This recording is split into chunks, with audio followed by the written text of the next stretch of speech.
Is 7:02, and can we stand for the Pledge of Allegiance, please?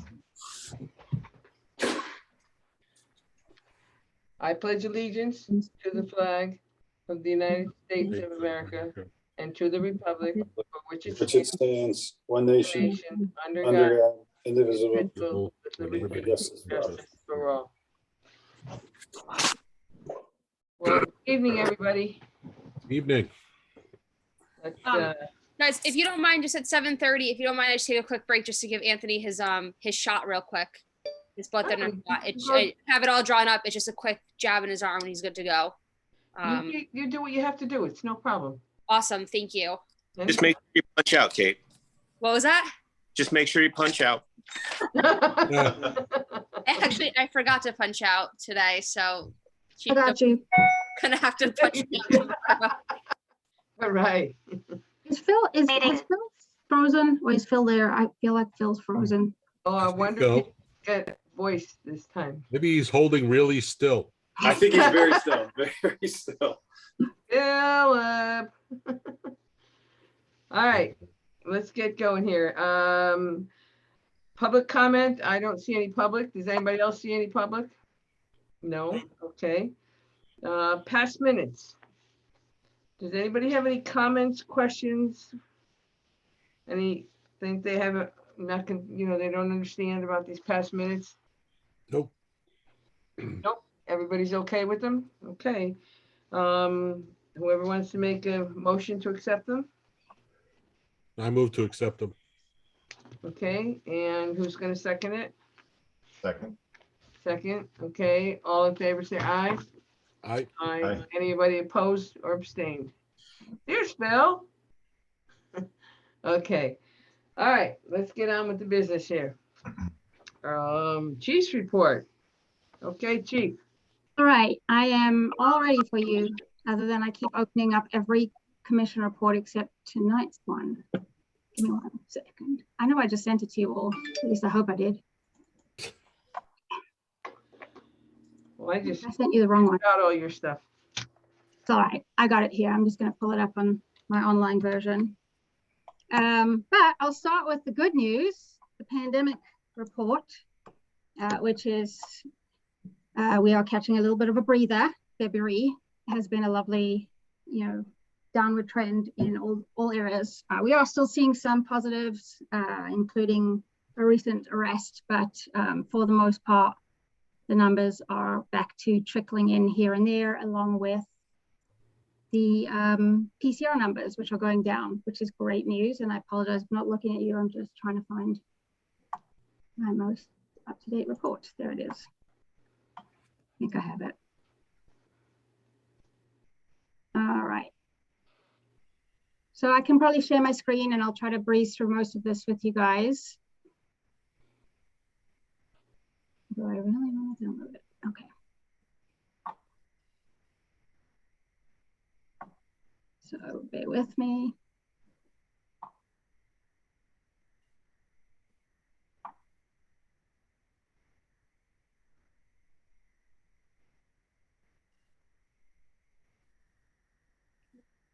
Two seconds.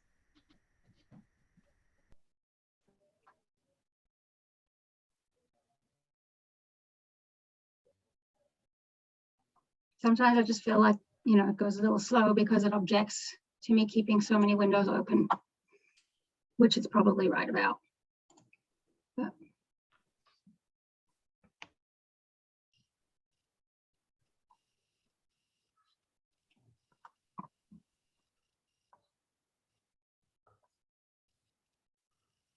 all right. So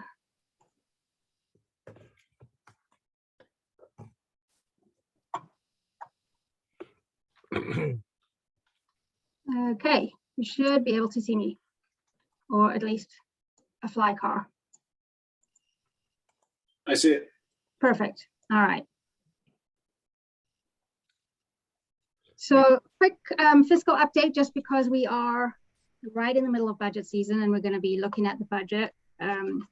We have been going really nicely back in the right direction. for the first time since the pandemic started, we're starting to see this nice consistent trend upwards, which is great. And we're currently on target to bring in around 1.5 for this fiscal year. And just remember, when we're talking fiscal year, a lot of it is also because we're on a 90-day billing cycle. It's all a little adjusted.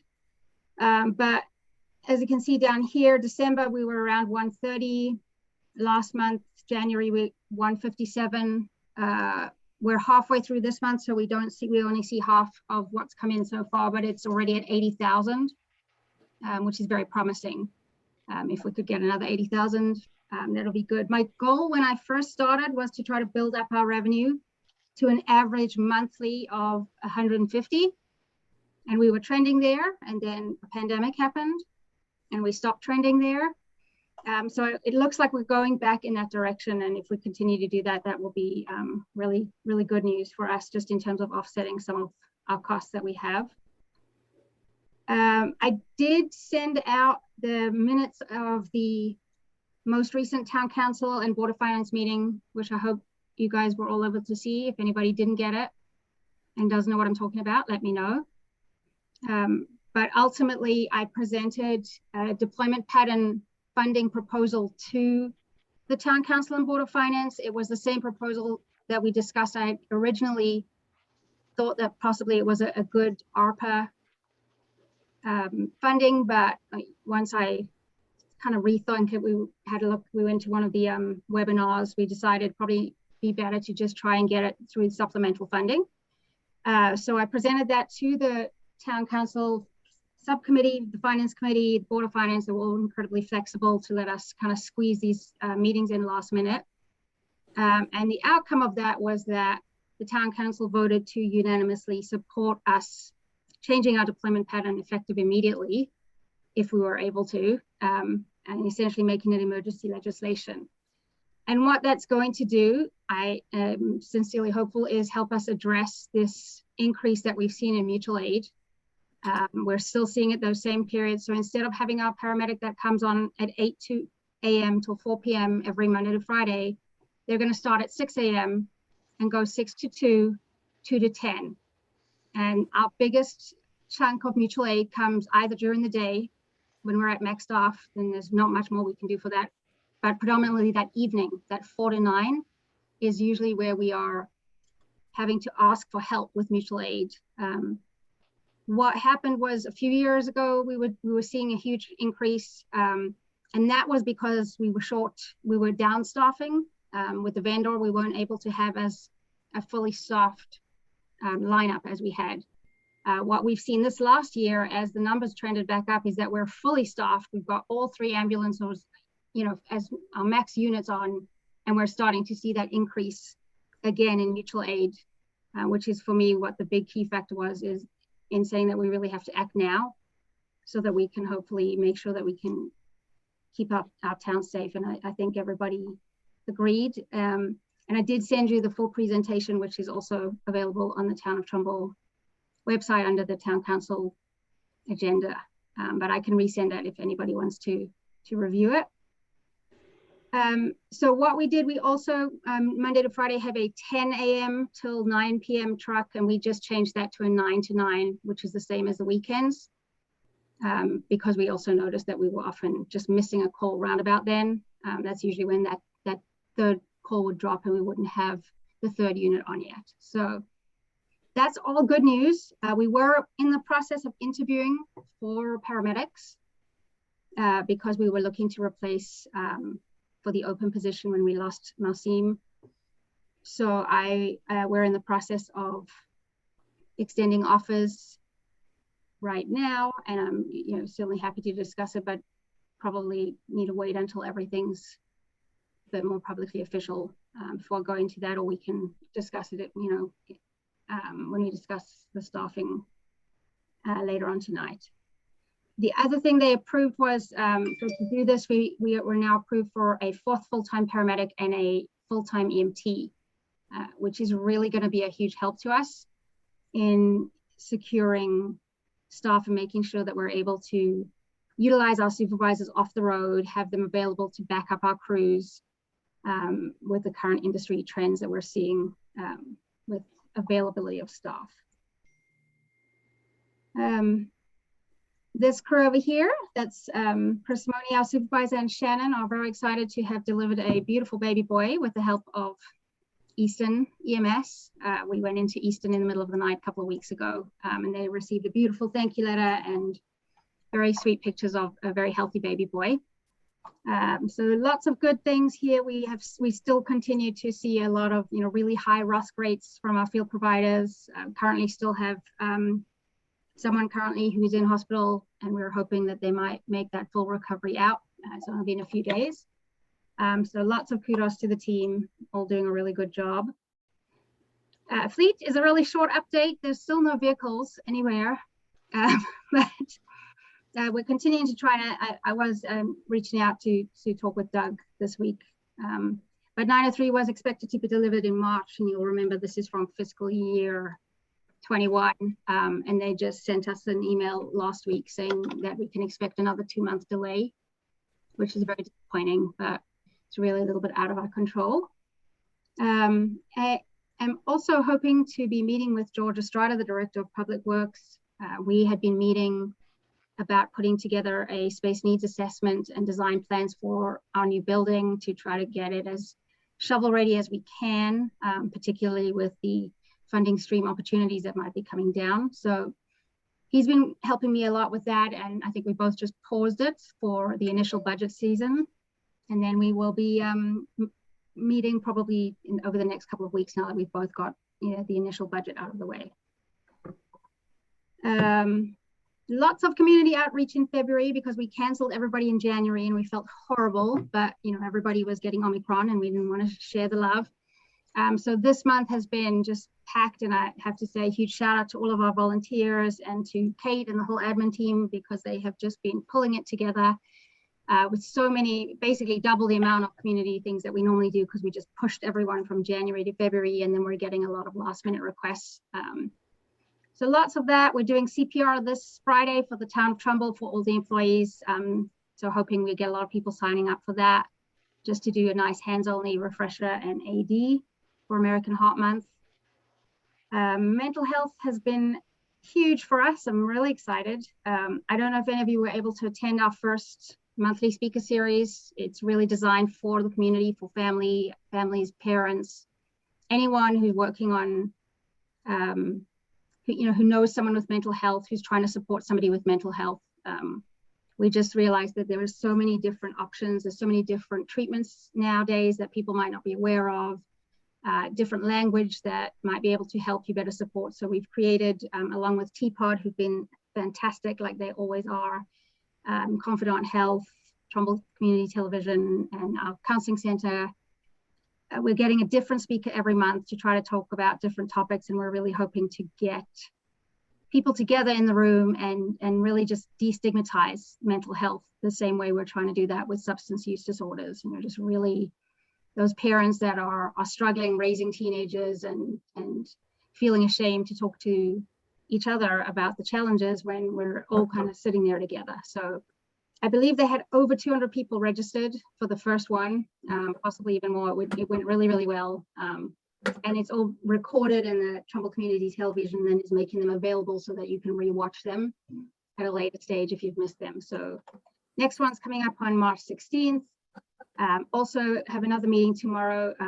Our postvention group created this Here to Help kind of branding, just because we felt when we were trying to reach out to help those survivors of suicide loss, it's really hard to just introduce yourself as a postvention team. So we've created this kind of brand and logo, and Bilshan's been working with the counseling center. We're going to try to get it up on a website that's going to have a bunch of resources available. So when we drop off packages and we'll leave a card, the card will kind of have the logo on it. And if people aren't ready to access the resources that we might have for them, then they can at least go back and find them on the website, the Town of Trumbull website, really easily when they're ready to look for the help. So we're just trying to make it that much more accessible for anyone who's lost someone to suicide or anyone trying to support someone who has. So that's one of the other nice community things that we've done. Recruitment and retention. So Again, it's a big thing. It's our EMS industry, really everywhere.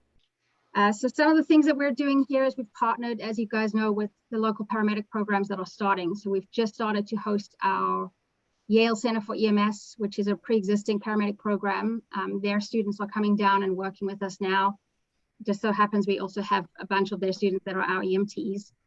So it's been a great kind of segue into that. And then we have reached out and formed partnerships with both the Hartford Healthcare paramedic program here in Bridgeport and the Bridgeport Hospital Echo Hose program as well. So we'll be bringing their students in. And I think that really is going to be helpful. But the thing that I'm most excited about is part of my budget presentation was to ask the First Selectman if she would consider what we call a pilot foundation program in order to help us not lose our employees. So as you guys know, we can't really hire paramedics with less than a year experience because we're so busy and we have such high acuity here. And what that's tended to do in the past is we lose them, they go to get medical control at a big commercial service, and they say they'll come back, but they don't really come back because they get used to, they find a home somewhere else. And oftentimes that home pays them just a different compensation package. So one of the things that we're considering doing is implementing this foundation program that allows our current paramedics or really potentially new paramedics or EMT that show something exceptional in terms of their drive to apply for one of our foundation spots. And what we've done is we've adjusted the pay scale.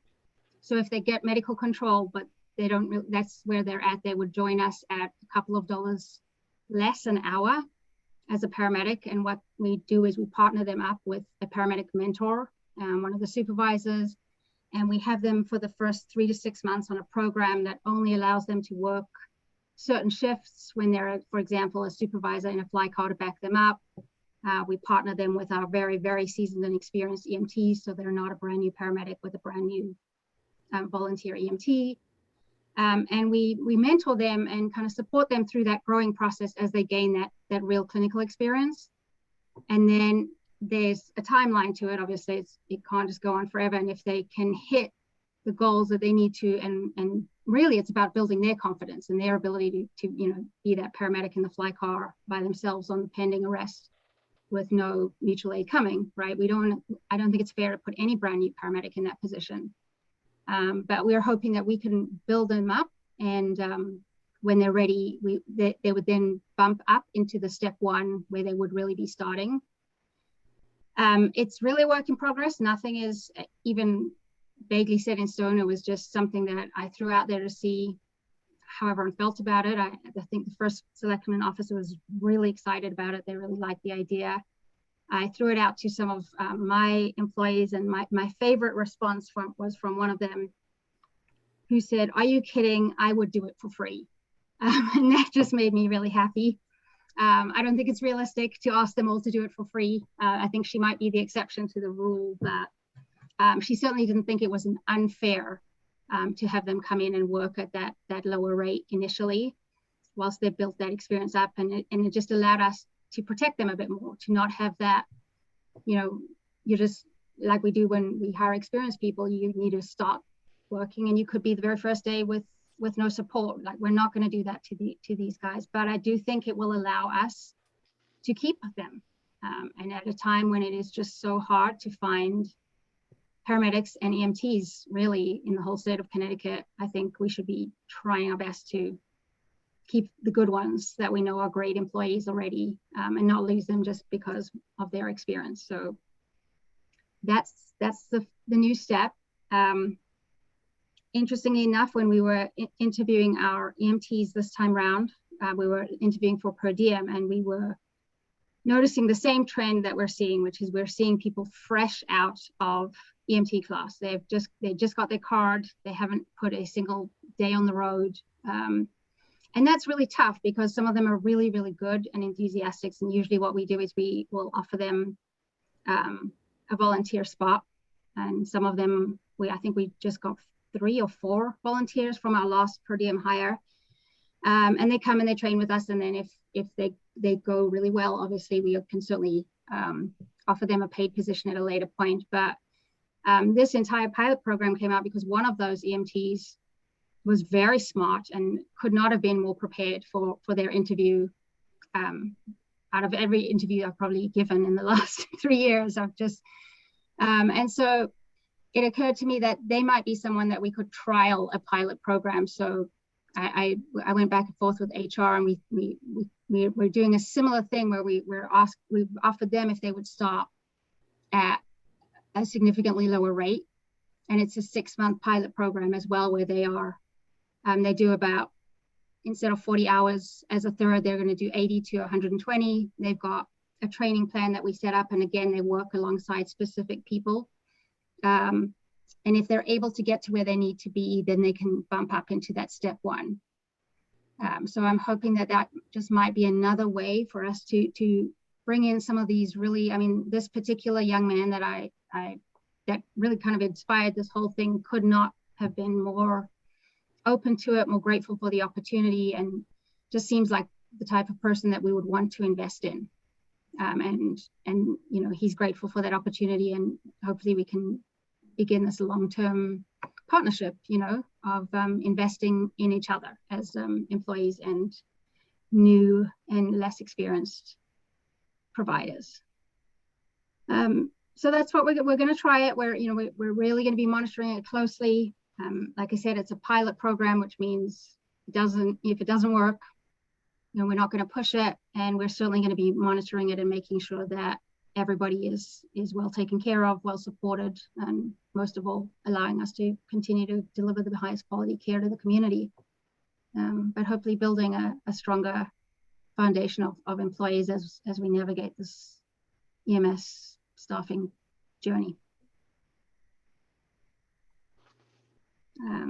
From an advocacy perspective, first and foremost, thank you so much for the American Ambulance Association membership. And boy, am I regretting not asking you for this 3 years ago, because I just downloaded the Human Resources Toolkit with the whole policy that took 2 years. I could cry, but it's fantastic. I've been keeping a spreadsheet on return of investment, and just so that you know, I have already purchased over $3,000 worth of downloadable books, resource kits, and webinars. And it cost us $1,400. So we already, I am nerding out. We're seeing the investment, and you know, as we keep going specific to everybody's wheelhouse, I'm going to be giving the access out to the supervisors so they can go on and take the webinars and the trainings that are specific to them, and hopefully help us get to where we need to be. But it's a phenomenal resource, and if anyone wants to hear more about that, I'm happy to share. But thank you for that, because truly it's been fantastic. And I think I've had access for about 3 days, and I just blew $3,000, but I really didn't, because it's all, you know, membership, you know, it's like $500, membership $0. So it's really, really fantastic. I've met with a lot of our service chiefs. There's been a lot of meetings about, you know, addressing the mutual aid, but also region-wide, you know, there's ACAP, the Association of Connecticut Association of the big players like the AMRs and stuff, along with the smaller Chiefs Association. And we've all been trying to come together to work with our legislators. So some of them recently met with one of, I believe it was Senator Austin, to address some of the issues that I've listed here. And I'll go through them briefly, but I am trying to work with our regions, our state representatives, and just make them all aware of this. And certainly if you guys want to review this, and if you are in contact with any of the state representatives or senators or anybody who has that position to help us advocate more, this is what we need to survive. We need, you know, we've got the support of this fantastic municipality that is investing in us and providing us with support. We've got this great team, we've got this phenomenal commission, but we really need, I believe, some funding from the government, some federal funding. So some of the things that we're really pushing for this year is the OEMS to help us get where we need to get to for mobile intensive healthcare, because that's going to be a game changer, not just for us from a revenue stream, but for our communities, and being able to go and avoid these unnecessary ambulance trips, but still support them and give them what they need. The other thing that we are looking for, which is huge, is Medicaid, to reimburse 911 services according to the Medicare fee schedule. And I'm going to show you a little thing on a spreadsheet in a little bit that it really kind of hits at home what a huge loss we make when a patient has Medicaid as opposed to Medicare or insurance. And it's just really not fair to the municipality or to the ambulance service providers that we're simply expected to continue to give the same level of care, but for such a limited resource of revenue. So these are all things that we're really, really pushing for. The governor's proposal to provide additional funding for nonprofit frontline, we're looking at that. Like EMS really needs that. We need funding for recruitment and retention and our turnover rates. We're looking at getting, grant funding to help us provide training. I'm sure you're seeing that a lot of places right now, including the big places, are providing free training to their EMTs and basically hiring them, putting them through school and then training them. It's in the early phases, and I don't think I've managed to get anyone who's currently doing that to tell me how many actual employees have made it through the program and stuck with it yet. But it's a great concept, and it's a particularly great concept if we want to push for diversity and inclusion and equity, because there is really a large part of our population that I think we can invest in. But again, as you guys know, asking a small service like us to provide the level of instruction and the dedication of our instructors, and to do all of that if we're not even getting student fees, in the hope that we'll get them through the National Registry and onto the road, is just, I think we could really use some government support. So that's just another one of the big things that we're looking at, stipends for trainees, things like that. So that's what I'm working on. And if anybody wants to write a lot of letters, and if you happen to find yourself sitting next to somebody who makes these decisions, just please feel free to advocate on our behalf. It was also Black History Month, and this is a very old photo of the first one of the first EMS agencies that was staffed by a phenomenal community of color that really actually laid the foundation for EMS. So fun facts, if you want to learn more, visit Instagram at Trumbull EMS. Just kidding. You better be following by now. Ending on a high note, this over here is Michelle and her daughter Jennifer, that we were so truly thankful to welcome. They popped down just before the Super Bowl on Sunday. Jennifer, there holding the flowers, went into cardiac arrest, and her daughter, Michelle went into cardiac arrest, and her daughter Jennifer started CPR. The dispatch talked her through. Actually, one of our former paramedics had taught her CPR. And here she is. So that's Michelle and her daughter and her granddaughter, fully recovered.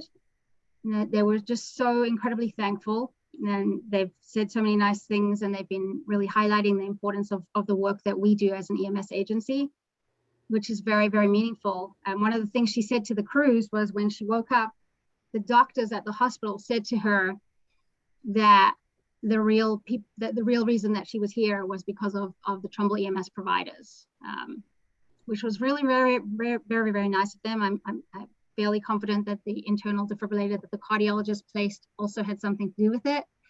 I categorically know that really it was Jennifer who had the courage to start CPR on her own mother whilst her daughter was there in the room with her. Really is the reason she's still here, but it was very, very special. So during EMS week, which starts on May 14th, so May 15th, we're going to do a community CPR class in honor of Michelle. So I've just started to advertise that, and it's just a hands-only CPR AED review, just highlighting the importance of it. And they are so excited to do that. They're going to be here the whole day with us. And what better way to show people the value of learning CPR than having somebody standing there who wouldn't be here without it. So really, really cool. I did invite all of the press, but as it turns out, I did not know it was Super Bowl Sunday. I'm learning. I know what the football is. I didn't say the wrong thing like calling the Rangers, but next time I'll try to avoid Super Bowl Sunday, because apparently the press are otherwise engaged. So if you have time, that's just a really nice thing that Jennifer wrote about her experience. And that's it. That's my report, other than to say that without your support and investment, I'd be lost. So thank you. Well, that sounds amazing. It really does. Okay, old business, pandemics, the COVID, did you cover that or? I covered everything, I think, in old business except the budget update. And the building update? And well, the building update is just that George and I were going to meet, but we had to delay it because we were both trying to finish our budgets. Okay. And the capital plan budget. But if I can, just real quick, in regards to the reference I made to Medicaid. So our payer mix, you can see our payer mix. Are you able to see that? Let me make it slightly bigger. Oh, there we go. So if you look at our payer mix, you know, it has changed over the years in that the biggest thing here is that Medicaid is around that 15%, 15%, where it was around the 9 to 10%. Then we have our Medicare. You'll see these, because Comstar, I pulled this from the Comstar data, they reported it differently than my new billing company does, which is why they separate that out, but we have it all here. So this is where we currently are right now, right? 16% commercial, Medicare is 57%, 14% is Medicaid, miscellaneous, 10% is uninsured. Where the real issue comes, where that really makes a big difference, is over here when you drill down into the analytics, right? So I just pulled this off one of my reports from QMC, and they don't always match up. Again, just remember, because we're going by deposit dates, but then calls that might, you know, the deposits coming in 4 months after the call. But what you need to see here is what percentage. So if I bill a commercial insurance company, I'm basically eligible for 92% of what I'm legally allowed to bill. And then we collect 94% of that 92%, right? And the rest is what we consider allowable debt. Although we do try to, you know, we do ask for people to pay the balance, but not everybody is going to do that. This facility one is going to be, you know, it's a 20% of the gross. What this is, that's when AMR comes here and we share the call. So if the AMR paramedic rides on our call, so if we bill for, you know, $1,400, and then we will pay AMR $300. So that's that. But here's the thing with Medicaid and Medicare is we can only bill 33% of our gross. So if the state said, if Connecticut state says you can charge $1,200 for that call, these people can pay me 92% of that call. Medicaid will pay me 33% of that call, and I cannot send them to collections.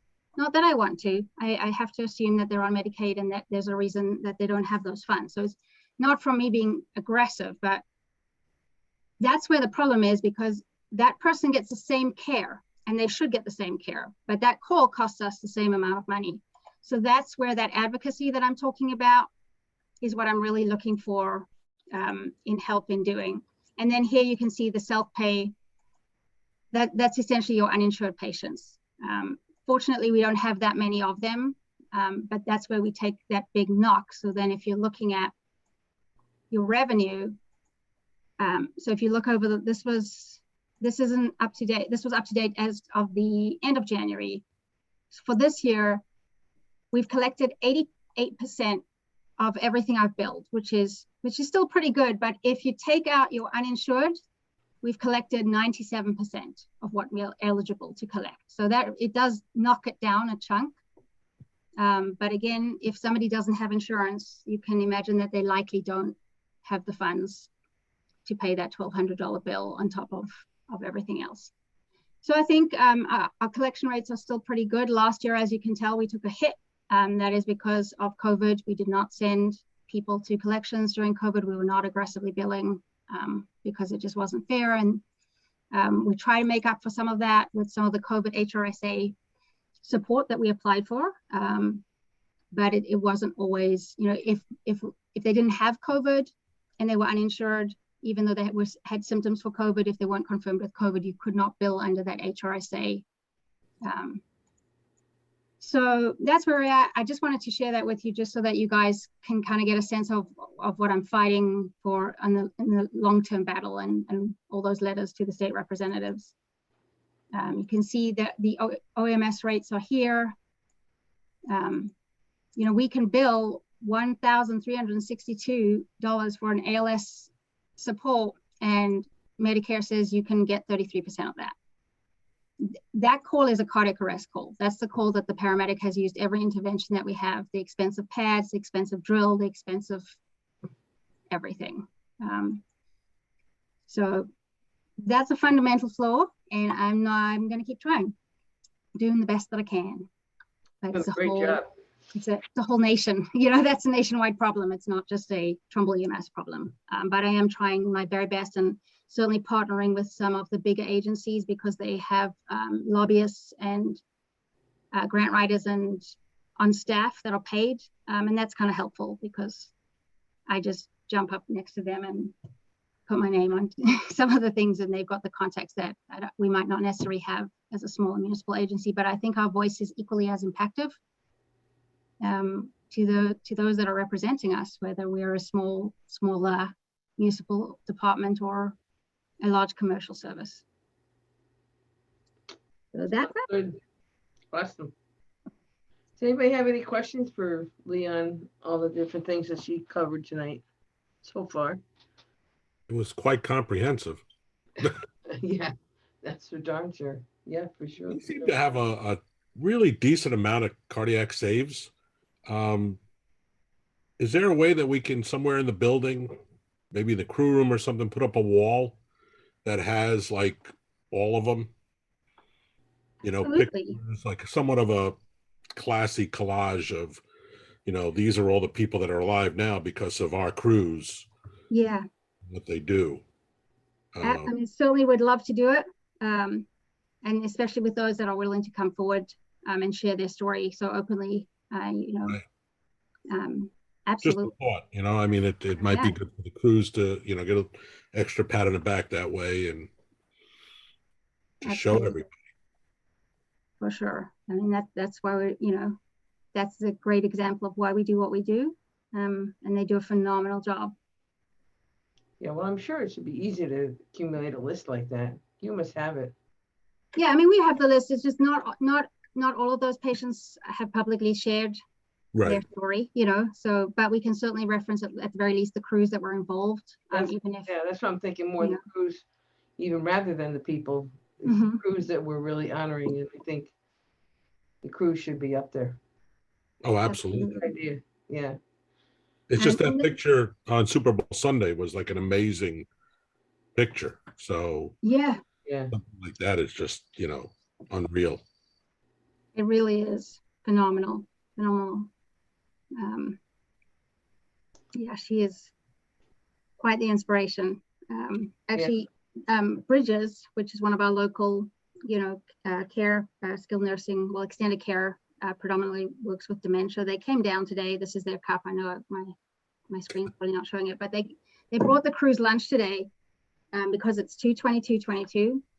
And the number 2 is a numerology. If any of you know about numerology, I did not, but I'll send this out. I'm not going to read the whole thing, but it's really kind of cool. But it talks about how it represents harmony and teamwork. The director came down today, and by some miracle, and I really don't know how, but almost all of the crews were here and not on calls. And it was just really incredible, because she was thanking us for the work that we do and how often we're there supporting her patients with dementia.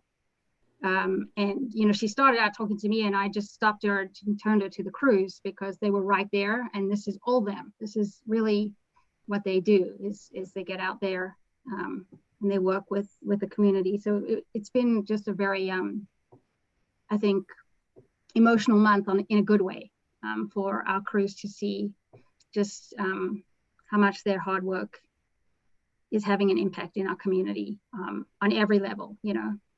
Very, very cool. So I'll put some more information about that out and about later, probably this week. Sounds good. Well, if you need help with that, putting that wall together, let me know. Absolutely. I have a plan for the wall in my new building, but I'm going to work on one here. I've been slowly putting together collages. I'm trying to get one together now for like Tim's pace. I have one like of the staff, like just printing some of the pictures and stuff. So I am working on it for sure. I think it's a great idea. I can help you because I do lots of collages. Perfect. Oh, I love doing collages. Awesome. So I can help you. Just let me know. For sure. All right. The last part of this is going into executive session. Does anybody want to make a motion to do that at this time? Wait a minute. Yes, Bill. Okay, we're all set? Okay. Does anybody want to make a motion to go into executive session? Or I'll make a motion to go into executive session to discuss chiefs and staff salary. Okay, how about a second? I did second. Okay, Tom second. Anybody opposed? Everybody agree? Oh, Shay's coming in too. All right. Shay and Phil are here. Okay. All right. Bill, we don't have to do anything, right? No, I just sent the email, so that should be at the top of your inbox. And so when you leave this meeting, join that other Zoom link for executive session. Oh, then what we should have done was made it last. Well, where are we? Well, we have to do new business. Well, we could, the link is there, right, Bill? So we Right. can, whenever we get done. Okay. Yes, but you also have to close this meeting publicly. Right. When Right. you're done. Right. Right. Okay, let's find the link. Hey, where's the link, Bill? It's an email, An email? I think. Okay, Yes. so are we all going into this executive session now? Yes. All right. Do we want to finish this? Do we have to finish this meeting first, though? Right. Do we have to Yeah. adjourn this meeting before? But this we leave? meeting has to be done. Okay, let's finish the meeting we're in right now, and then we'll go into executive session and then be done with it. Right. We'll close this out and then we can go into. Right. Oh, I got it. I can find So, it. so do we have to make a motion to come out of it? Madam Chair, I think you have to have the executive, at least from what we've been doing, the executive session needs to end and then you have to close this public meeting. Gotcha. Oh, so we can finish the public meeting later then. Either way. Yeah, we can do it either way. That's New business is really short. I don't believe that it's going to take very long. Discussion item number 9 already got folded into my chief's report. So I think it would be really quick. So it's probably smart to just go to the executive session, finish up, pop back into this meeting. okay. Okay, but I gotta find it. All right, let's see. Do you guys want me to hang out here and wait for you to come back? Yeah, that works. Okay, sounds good. All right, wait a minute. All right, let me see. All right, let's see. Okay, it's a new link, Bill? Yes, there should be an email from a few minutes ago. Okay. Gotcha. Below is the invitation. I got it. Okay. Right. We just have to leave this one and we'll.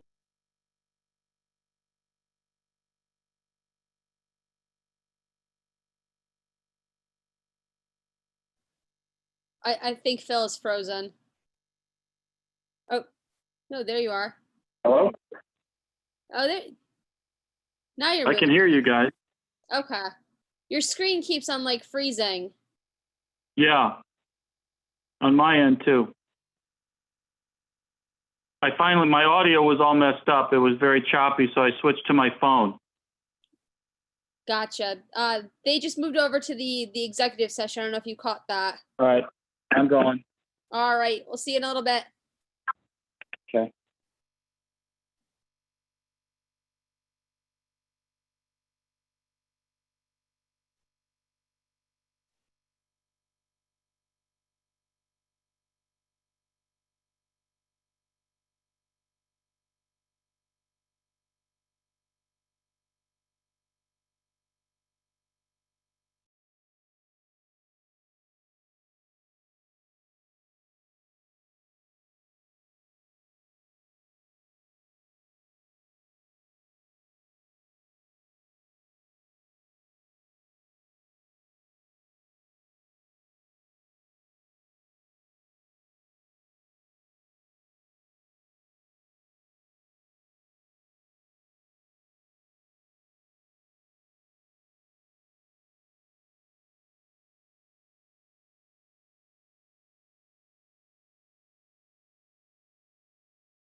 Okay, Oh, wonders. Joel made a motion to leave executive session at 8:17, and then two people seconded it, and they both said it once. So I can't remember which one. Maybe Tom and Phil or Matt. Everybody seconded the motion. I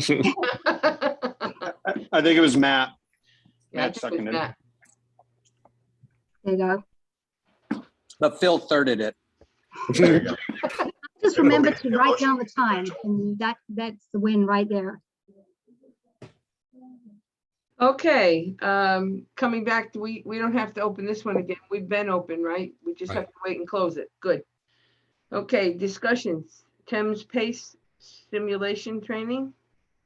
So Thames Pace is doing a really amazing job, and part of what they do, our lead faculty program coordinators have been creating all these simulation activities, and Shannon, who is really the firecracker behind all of this, will often put stuff out there on Facebook, like I'm making birthing pens so that the chief can get in trouble for birthing out babies to simulate labor, and things like that. And she gets a lot of feedback. And last year when she did that, the Trumbull Women's Club, Women of Trumbull's wonderful group, offered to raise funds for us if we were interested. So they did that pink flamingo thing, and they raised, I believe, around $2,000 for Trumbull EMS. And I was really hoping to purchase some actual simulation mannequin equipment for our instructors to add to their collection of handmade things.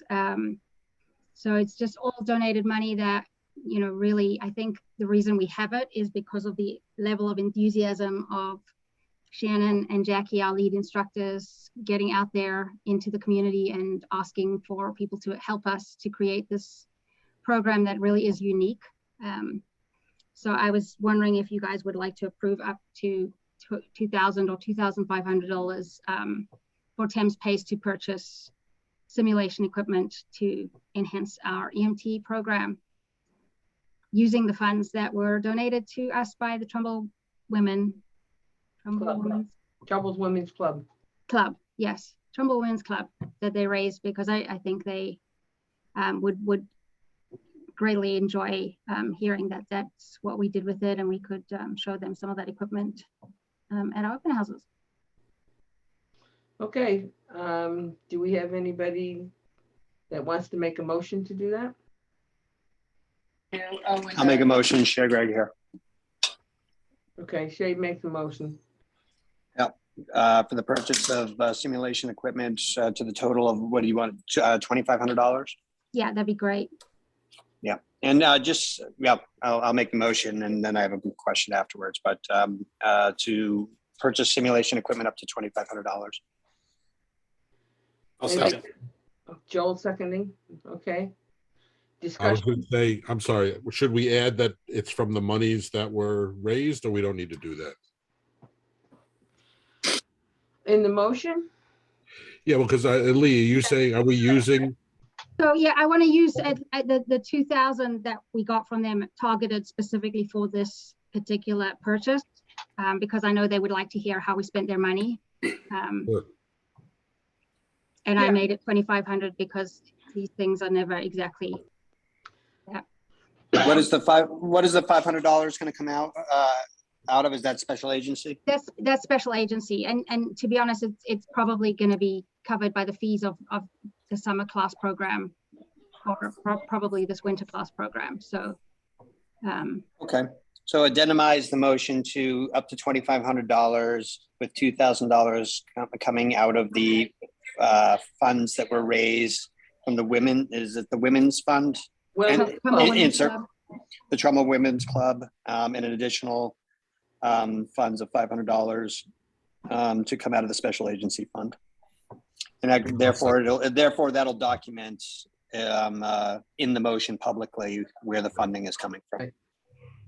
And I'll second it. okay, do we have any discussions, questions? Shay, did you say you had a question? What are you specifically buying in terms of these, higher fidelity simulators? so Obviously, we're getting, so, some of it is just your regular, like, low fidelity airway mannequins, but, where they can actually see, great chest rise and fall. And then we're looking at, the real high fidelity mannequins are closer to $30,000. right. We have familiar. one donated. I'm trying to work with Sacred Heart University on a potentially a shared grant for another one. But these are more like the smaller mannequins that we can use for simulating suction, things like that, where we can actually put the fluids in and have them suction things out. So I'm familiar with those simulators. We use them in ATLS, but the other. Did you say that you do have a delivery simulator already? Like a pelvis and a female pelvis simulator and those sorts of things? That's one of the things that's on the list is a OB-GYN simulation, because we don't have that right now. So it will be on the list with this funding as a gift from the Women's Club of Trumbull. Is that on this list, or is that on just a future list? So, well, it's on the current list. It just, I had first said, let me get the funding, and then they were going to bring me everything on the wish list, and then depending on the best way we can spend the funds. Okay. And I can get a complete list before we purchase. No, it just a consideration. I just wanted to, hoping that, that would be an opportunity. Again, you have the gift of the funds, and then to have an OB-GYN simulator in addition to the airways and everything else, that would be beneficial. Because that's actually a difficult simulator to, well, I haven't done EMS in a long time, but at least in the field, except for the side of the highway that recent time. But that's a good simulator to have, is the bottom line. And it's not common with all training programs. So absolutely. No, I think it's a great one. It's my passion, as OB-GYN midwifery, that's my thing. So but obviously I'm trying to defer to our lead instructors because they've invested in a lot of this, but I think they would be very open to it. One of the only really big push that I've been trying to make is to purchase diverse and inclusive mannequins, which, believe it or not, is not always that simple to find and can add a price tag. But we have a very, very not as diverse range of mannequins as I would like. And I think it's very important to show that representation in any which way we can. So I did reach out to, I think it's Laerdal is one of the big ones that has a lot of different the same equipment, but in all colors. And I think that'll be one of the things that I'm really pushing for, as well as just to represent diversity within even simulation and training. I think it's very important. Lee, do you know the ballpark prices for these? Like, would you be able to get 2 of them with the $2,500? I'm still looking at that. I mean, certainly on eBay, we found a lot of things, but the town's purchasing policy not always so supportive of eBay. But I think we'll do okay. And certainly where there's some wiggle room is that I can also take some funds from my professional development account from the operating side and try to marry the two together to get us to where we need to be. Particularly this year where we haven't done as much in-person training and sending people to conferences that we normally would do. So there's, Well, I mean, if you find you need more, you can always come back to us the next month. Unless we raise it up now, to what you think you need, but. I really have to sit down with the instructors and go through their list just to see where they're up to, because there's such a range. I mean, there was an airway simulation that's fairly basic that you can get on Amazon for almost $200, and you can buy something very similar for $1,200 from one of the medical sites. So we are trying to, we want to get high quality and realistic simulation, but there's quite a few different options. We just got a really deep dive. It's just another good teaching tool. Absolutely. So it'd be great. I agree. Okay, does anybody else have any comments, questions? No? Okay, all in favor of the motion before us? Say aye. Aye. Anybody abstain or say no? Motion's passed. Good to go. You got your money. Thank you, guys. I appreciate it. Now, what is this discussion, staff training, NFA? So this really just wanted to throw the idea out there. The National Fire Academy puts on a bunch of management and leadership classes. I actually took the quality assurance one a few years back. They're 100% free. And when I say 100%, they will pay for your gas to get up there. They will pay for you stay at the academy. It's kind of cool. It kind of reminded me like a big FBI movie scene where they're jogging around on the campus. It's beautiful. But they offer a bunch of classes. Certainly, I want to go back and take about 10 of them. But I would love to consider sending, some of our administrative team next year. There's no fiscal impact except the impact of sending them, as in we're covering for their shifts, and we could be paying them, so instead of paying them for a week on the road here, we pay them for the week, but they're up there taking the classes, because the classes are usually 10 days to as long as 3 weeks. They're really very, very, what's good about them, it's not just about what they teach you, it's a huge networking opportunity. That's why a lot of people go. I met a lot of very, very helpful people for me in my career, very key people that I'm still in contact with across the state, across the country, that kind of push you in the right direction or give you some ideas on what to use. So my goal is to try to send maybe one supervisor every summer, have them rotate around for like a 2-week program. And initially, almost all of them start at 2 weeks. It's as you get deeper and deeper up the management scale that they go longer, which is why I haven't been for any of them, because it's a big time investment, even though it's really unbelievable value. I mean, they really do give you really good insight. So nothing that needs to be, decided upon now, voted upon now. I just kind of wanted to let you know about it. And if anyone wanted to look into it, just look it up and read up about it. They really do have incredible programs on leadership, EMS management, quality management, data surveillance, just a bunch of areas. I mean, I learned so much in just the 2-week one that I took. But there's still going to be some fiscal impact. I honestly do think it'll be very easy to absorb the cost into the budget. At the moment, just the way I've built my per diems to allow for storm cover and things like that, and so I don't really think it would be very noticeable, but I thought I would just mention it. And also to let you know, I forgot to mention, we are taking part in the National EMS Quality Association's Lights and Sirens Response Study. So we are trying to take, just get our name out there in the national setting. And if we get where we want to be, it'll really be to reduce the use of lights and sirens, and basically proving that it's safer to not go lights and sirens as often as we do. So it's a very good study, and there were limited spaces for the agency. So we are currently doing that. Sounds like a great idea. So yeah, I just wanted to kind of throw that out there and see if we can, come back to it, circle back to it. Sure. At one point, because I know it's late and Okay, last part of it is Trumbull EMS Foundation program. You kind of covered that. Just wanted to know if you had ideas or feedback, or you think it's anything. I'm really, really open to the good, the bad, and the ugly. I like it. Yeah, I think it'd be worthwhile. It may very well help to build our staffing and, eventually. Yeah. And I think it's always good to have your top medics doing field training. Keeps them abreast of all new stuff, even that, I mean, they're going to anyway with CMEs, but I think it's even more drilled in if they now have to mentor somebody and watch them and talk to them and train them. And, you know, there's things that they may actually be able to pick up from new people. I absolutely, even just in the short time that we've had paramedic students back in the building, I mean, I'm loving it. There's just debates all day long.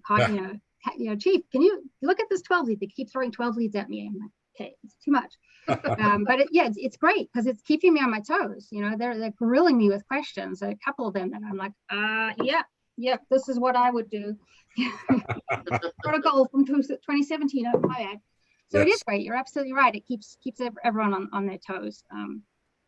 But you know, listen, this industry, we're in a crisis. No matter which way I look at it, no matter how much goodwill and you know that you ask people to stick around, it's really tough when you can go work at Brian's bank to scan temperatures for more than the paramedics are making. It's hard to say to them, but really, no, please go risk your life on the side of the 25 in an ice storm. So I think we're doing what we can. I really think we're doing better than any one of us could have expected, considering everything in the region. But I think something like this is gonna, you know, just the more we can do to keep our people. Right. When is EMS week now? May 14th. That week? Okay, we as a group are gonna get them dinner again, am I right? Remember last year I picked up Jersey Mike's for them, for the cruise? You did. We're gonna do that this year too, right? Everybody, yes, no? Sure, yeah. No? Gotta keep them all happy if we can help it. So yes, Oh, yeah. down for one night and I'll pick up something for them and we'll give them a nice dinner. It's close to Cinco de Mayo, maybe Mexican shots of tequila or something. Yeah, margaritas. That's a good idea. Kate, how often do I say the meetings would go better with a mimosa? That's true. You know, one of them. Yep. I know I would be much more confident with those difficult airways. Just one tequila, boom, confident. Just a little kidding. Can you walk around when you're done with that? Yeah, just the one. Just the one. Just that initial confidence booster. Oh, okay. Relax. All right. Anybody have any comments, questions?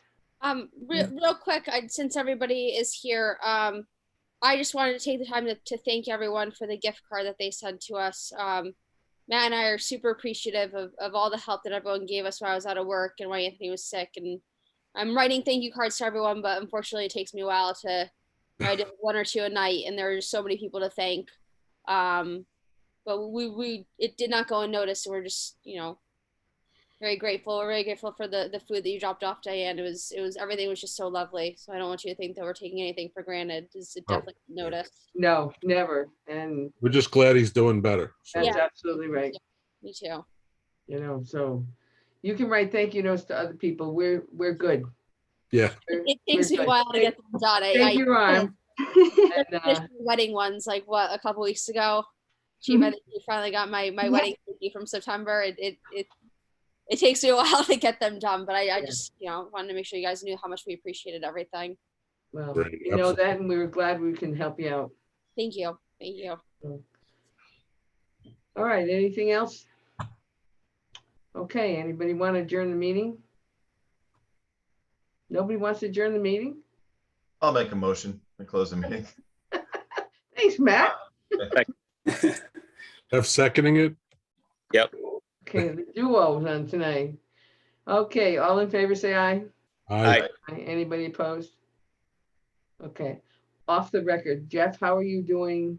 Did you get a chance to meet Town Hall about your going back on the road? No, not yet. No, it's been a crazy month at work. My lieutenant's wife passed away. Oh, I'm sorry.